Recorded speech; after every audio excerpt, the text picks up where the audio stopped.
കഴിഞ്ഞ ഒരാഴ്ച മുമ്പേ നമ്മൾ ഇരിഞ്ഞാലക്കുടയുള്ള മൂലൻസ് സൂപ്പർ മാർക്കറ്റിൽ പോയിട്ടുണ്ടായിരുന്നു കേട്ടോ. എപ്പോഴും ഒരു സൂപ്പർ മാർക്കറ്റ് ഷോപ്പേഴ്സ് ഒന്നുമില്ല, എന്നാലും നമ്മൾ എന്തെങ്കിലും ആവശ്യങ്ങളോ അല്ലെങ്കിൽ ഇരിഞ്ഞാലക്കുട ചാലക്കുടിയൊക്കെ പോകുന്ന വഴിയിലൊക്കെ കയറാറുണ്ട്. അപ്പോൾ ഈ ഓട്സിൻ്റെ ബിസ്ക്കറ്റ് ഞാൻ ഒരെണ്ണം എടുത്തിട്ടുണ്ടായിരുന്നു, ഇത്തിരി ഓഫറിൽ കിടപ്പുന്നുണ്ടായിരുന്നു. പിന്നെ ഈ വാഷിംഗ് മെഷീൻ ചേഞ്ച് ചെയ്തപ്പോൾ ലിക്വിഡ് വാഷ് ചെയ്യിക്കുന്ന ഉപയോഗം, അപ്പോൾ അതും ഓഫറിലുണ്ടായിരുന്നു. അങ്ങനെ ഞങ്ങൾ അരിപ്പൊടിയും ഇതായിരുന്നു മെയിനായിട്ട് വാങ്ങാൻ വന്നിട്ടുണ്ടായിരുന്നത്. അരിപ്പൊടിയൊക്കെ എടുത്തു.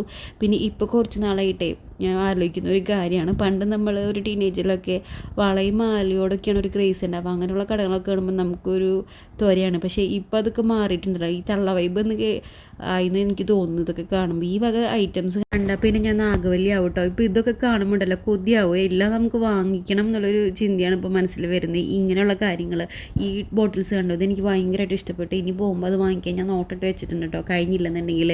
അതുപോലെ പ്ലാസ്റ്റിക് പാത്രങ്ങൾ, പിന്നെ ബ്രഷസ്, കാര്യങ്ങൾ എല്ലാം ഉണ്ടായിരുന്നുണ്ടോ. എല്ലാം ഞാനൊന്ന് കണ്ണോടിച്ച് നോക്കി നമുക്ക് പറ്റിയത് എന്തെങ്കിലും ഉണ്ടോ. അപ്പോൾ ഈ ഒരു സെക്ഷനിൽ നിന്ന് ഞാനൊരു സ്ക്രബ്ബർ ബ്രഷ് എടുത്തിട്ടുണ്ടായിരുന്നു. അതിൻ്റെ ഒരു ഷോർട്ട് വീഡിയോ ഞാൻ അപ്ലോഡ് ചെയ്തിട്ടുണ്ടായിരുന്നു കേട്ടോ. കാണാത്തവരുണ്ടെങ്കിൽ ഒന്ന് ചെക്ക് ചെയ്തോളൂ, നല്ല യൂസ്ഫുൾ ആയിട്ടൊരു ഐറ്റമാണ്. ഇതൊക്കെ കണ്ടോ, ഈ ക്ലോക്ക് കണ്ടപ്പോൾ എനിക്ക് എല്ലാം മേടിച്ച് ഓരോ റൂമിൽ ഫിറ്റ് ചെയ്തോളൂ എന്ന് തോന്നിയിട്ട് എനിക്ക് അത്രയും കൂടി ഇഷ്ടമായി. ഇത് പിന്നെ ചെറിയൊരു പ്രഹസനം മാത്രം കേട്ടോ. കണ്ടോ, ഈ ഫ്ലവേഴ്സൊക്കെ കണ്ടിട്ട് എനിക്ക് കൊതിയായിട്ട് പോയിട്ടുണ്ടായിരുന്നില്ല. ഇപ്പോൾ ഞാൻ പറഞ്ഞില്ലേ തള്ള വൈബ് തന്നെ, ഇതിനോടൊക്കെയാണ് ആക്രാന്തവും കൊതിയൊക്കെ തോന്നുന്നത്. അങ്ങനെ ഷോപ്പിംഗ് ഒക്കെ കഴിഞ്ഞ് എല്ലാം വണ്ടിയിൽ പാക്ക് ചെയ്ത് കയറ്റി നമ്മൾ പോയിട്ടോ. അപ്പോൾ ഇന്ന് ഇത്രയൊക്കെയുള്ളൂ. ഓക്കെ.